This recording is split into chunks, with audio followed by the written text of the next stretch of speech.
Karibu sana. Karibu kwenye Tyrannus Hall Bible College. Kwenye uchambuzi wetu wa kina leo, tunaenda kuangalia jambo ambalo linaweza kukushangaza sana. Ndiyo, na ni mada ambayo imejaa, unajua, hisia nyingi sana. Kabisa. Hebu fikiria hili, wewe unaisikiliza. Kwa mamia ya miaka, wasomi wa mwanzo kabisa wa Kiislamu hawakuamini kwamba Biblia iliyopo ilibadilishwa maneno yake. Yaani hawakuamini kwamba maandishi ya kimwili ya Agano la Kale au Agano Jipya yalikuwa yameharibiwa.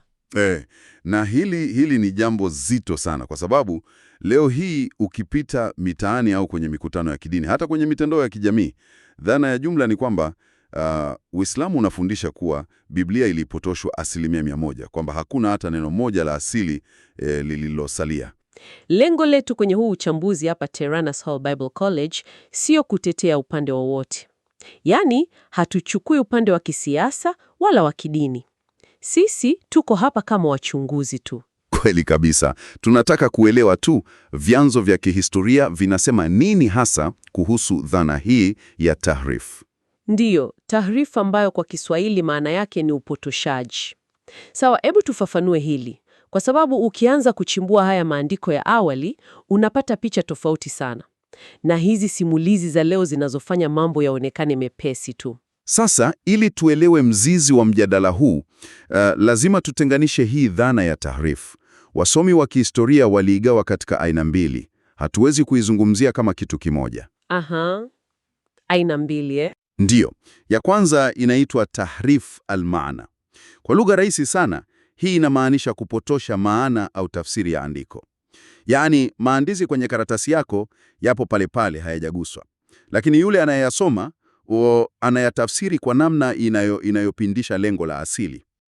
Subiri kidogo. Hebu tuweke mfano wa kawaida hapa ili ieleweke vizuri. Unajua, fikiria unasoma kitabu cha sheria za nchi. Kama wewe ni wakili, halafu umesimama mbele ya hakimu. Ukatafsiri kifungu cha sheria kwa kupindisha maana yake makusudi kabisa ili kumnusuru mteja wako, hiyo ndiyo tahrif almaana, au sio? Kabisa. Umepata picha kamili. Unacheza na maana, unatafuta mianya, lakini yale maneno yaliyoandikwa kwenye kile kitabu cha sheria hayajabadilika hata kidogo. Kitabu kiko salama. Sawa, hiyo inaeleweka. Sasa ile aina ya pili ni ipi? Ya pili sasa ndiyo inaitwa tahrif al-nas. Hii inamaanisha kubadilisha maandishi yenyewe kimwili. Ni kuchukua hatua ya kufuta maneno asilia kabisa na kuongeza yako mapya.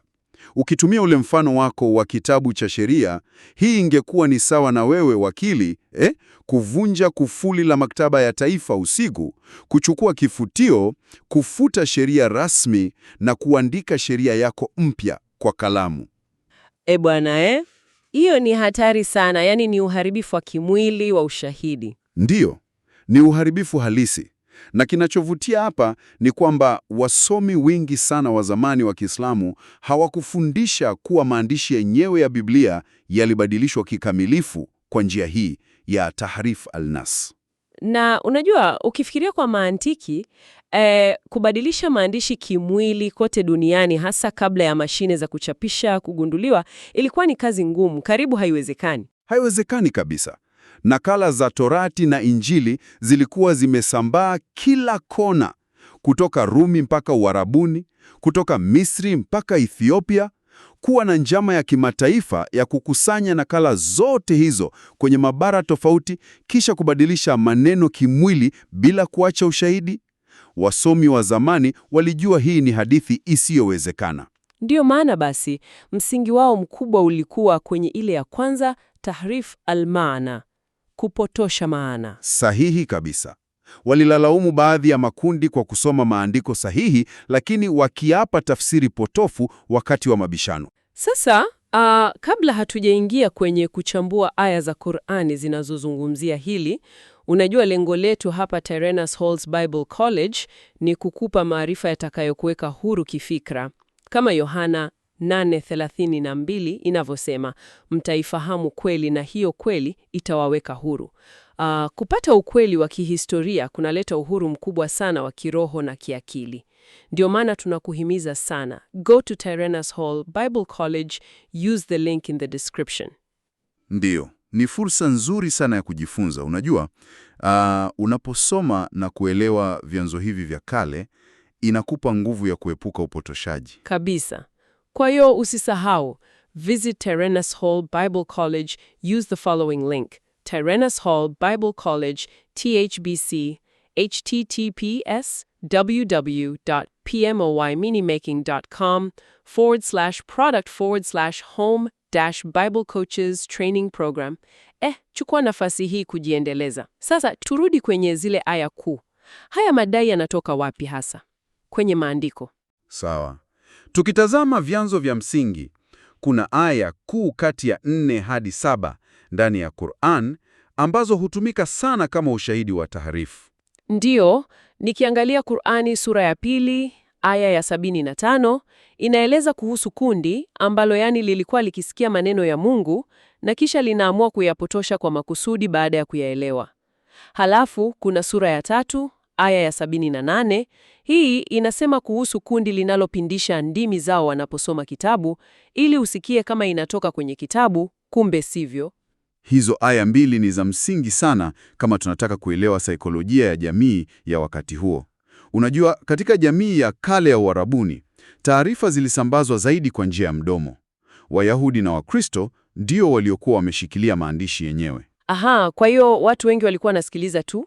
Ndiyo. Kwa hiyo Qur'ani inapotumia neno kupindisha ndimi, kwa Kiarabu wanaita lawai al-alsina, inaeleza kitendo cha kimazungumzo. Ni namna gani unatamka neno au jinsi unavyobadilisha lafudhi ili kuleta maana tofauti kabisa kwa yule msikilizaji ambaye hana kitabu mkononi kujiridhisha. Hapa ndipo mambo yanapokuwa ya kuvutia sana kwangu. Ukiangalia kwa makini, huu ni upotoshaji wa kinywa. Haizungumzii mtu aliyejifungia chumbani na wino akichana hati za kale. Hapana kabisa, haimaanishi hivyo.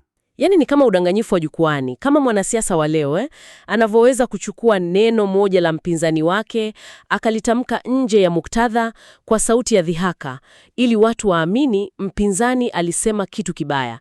Yule mwanasiasa hajabomoa ofisi za serikali au kubadilisha nyaraka rasmi, anapotosha tu kile watu wanachosikia. Huo ni uchambuzi sahihi kabisa, na ndivyo watafsiri wa mwanzo kama Al-Tabari walivyokuwa wakichambua hizo aya.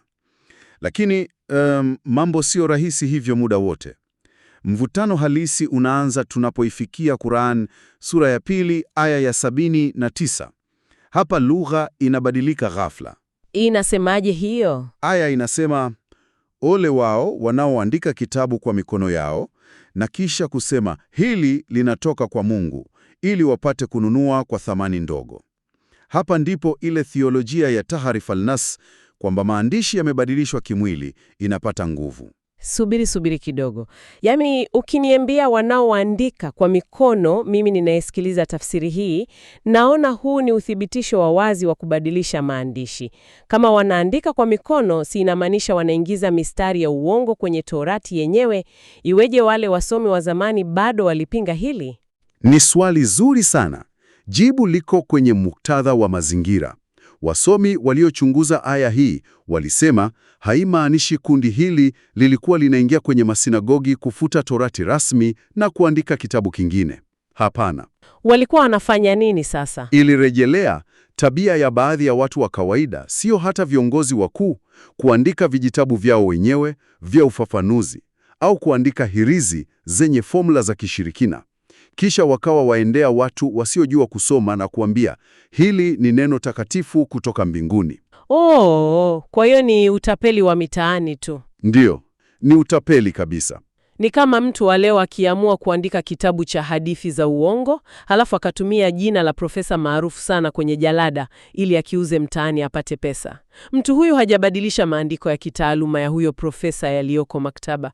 Ameunda tu andiko lake feki na kulisingizia lile jina kubwa. Umeileta vizuri sana.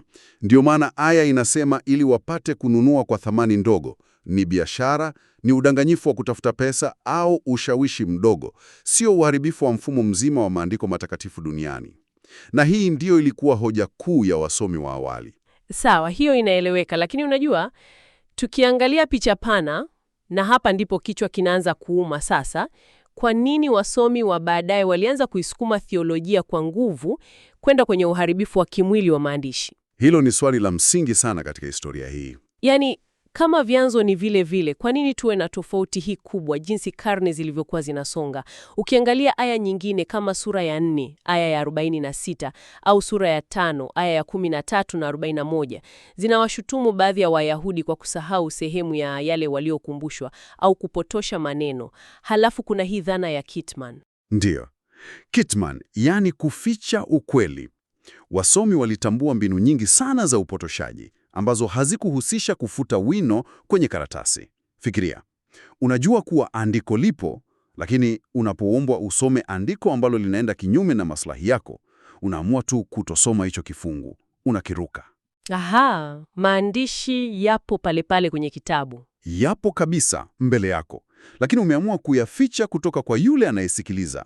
Hivyo, uhalifu ulikuwa katika huko kuficha, sio katika kuangamiza vitabu. Kwa hiyo, kwa ujumla wake, Qur'ani inaonyesha mvutano dhidi ya matumizi mabaya ya maandiko, kuficha ukweli na udanganyifu wa kinywa. Lakini tukisema Biblia imebadilishwa yote, tutagongana na ukuta mkubwa sana wa kitheolojia uliomo ndani ya Qur'ani yenyewe. Ndiyo, ukuta huo upo wazi. Yaani, ukiangalia kwa usawa, tunakumbana na aya zinazothibitisha vikali na kusifia vitabu vilivyotangulia. Angalia Qur'ani sura ya 3 aya ya 3 au sura ya 5 aya ya 44 hadi 47. Hata sura ya 10 aya ya 94. Lugha inayotumika hapo ni ya kushangaza sana ukilinganisha na mjadala wa leo. Aya hizo ni kiini cha mjadala huu. Zinazungumza waziwazi kuthibitisha Torati na Injili kama ufunuo halali kutoka kwa Mungu, wenye muongozo na nuru. Kwa mfano, ile sura ya 5 aya ya 47 inatoa agizo wazi, inawaambia watu wa Injili na wahukumu kwa yale aliyoyateremsha Mungu ndani yake. Yaani, huo sio ushauri tu, ni maelekezo mazito. Sasa hebu tuweke mantiki hapa. Ikiwa tutakubali wazo la kubadilishwa maandishi kimwili, yaani kwamba maandishi ya Biblia yalikuwa yameshafutwa na kuwa ya uongo 100%, inawezekanaje Mungu awaagize Wakristo wa karne ya 7 wahukumu kwa kutumia kitabu ambacho ni feki? Wa wale wanaotetea Taarif al-Nas. Yaani, kama kitabu kina kasoro kiasi hicho, kumwambia mtu akitumie kama mwongozo wa kutoa hukumu kunaleta mkanganyiko wa kimantiki. Ni kama unajua kumwambia msafiri atumie ramani ambayo unajua fika imechorwa na matapeli, alafu utegemea atafika salama safari yake. Haiwezekani. Kweli kabisa. Na hili linaibua swali ambalo linatuelekeza kwenye kujua kwa nini tafsiri zilibadilika baadaye. Wasomi wa mwanzo waliona muktadha huu. Walisema kwa kuwa Qur'ani inawaambia wahukumu kwa vitabu vyao, maana yake vitabu hivyo ni lazima viwe bado vipo na vinaaminika. Ndiyo, lazima kiwe kipo na kiko sahihi kimsingi. Ndiyo. Hivyo wakahitimisha upotoshaji ulikuwa wa kinywa. Lakini sasa sikiliza hili, kadiri karne zilivyosonga, ifikapo karne ya 11 na kuendelea, Uislamu ulipanuka sana. Aha, himaya inakuwa kubwa. Himaya inakuwa kubwa na mijadala ya kithiolojia na Wakristo wasomi katika Ulaya na Mashariki ya Kati ikawa mikali sana. Wasomi wa Kiislamu wa wakati huo walikumbana na tofauti kubwa za theolojia kati ya Biblia na Qur'an, kama vile asili ya Yesu na kusulubiwa kwake. Sasa hapo ndipo mambo yanapobadilika. Kabisa. Ili kutetea msimamo wao kwenye huu mvutano wa kifikra, ikawa rahisi zaidi kudai kwamba Biblia yenyewe ilibadilishwa maneno yake kimwili tangu zamani kuliko kujaribu kueleza kwa nini vitabu hivi viwili vinatofautiana. Yaani ilikuwa ni njia ya mkato. Ndiyo. Hoja ya kubadilishwa kimwili ilijibu mkanganyiko kwa urahisi zaidi kuliko hoja ya ufafanuzi mbaya tu. Kwa hiyo shinikizo hili halikuwa la kupata ukweli mpya wa kihistoria.